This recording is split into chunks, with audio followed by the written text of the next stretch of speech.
তুমি কি এখনো আমাকে ভয় পাও? তোমার কি আমাকে ওই গায়ের মানুষগুলোর মতো মনে হয়? কাজটা আপনি ঠিক করলেন না দাদা।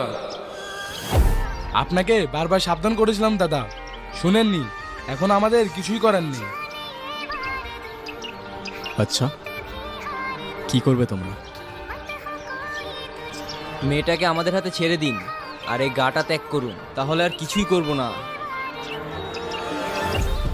আচ্ছা, আর মেয়েটিকে তোমাদের হাতে ছেড়ে দিলে তোমরা কি করবে? কি করব আর, ওকেও জ্বালিয়ে দেব। অচ্ছুত জাতের আমাদের এই গায়ে কোনো জায়গা নেই। কারো বর্ণ, জাত তার জন্ম হইতেই নির্ধারণ করা যায় না। আর এটা শুধু আমি না, তোমাদের শাস্ত্রও বলে। এসব তোমাদের বুঝের অনেক বাইরে। কিন্তু একটা কথা, আমি থাকতে জাতের নামে যদি ওকে কেউ একটা ফুলের টোকাও দেয়, সবগুলার ধরেই মাটিতে পড়ে থাকবে।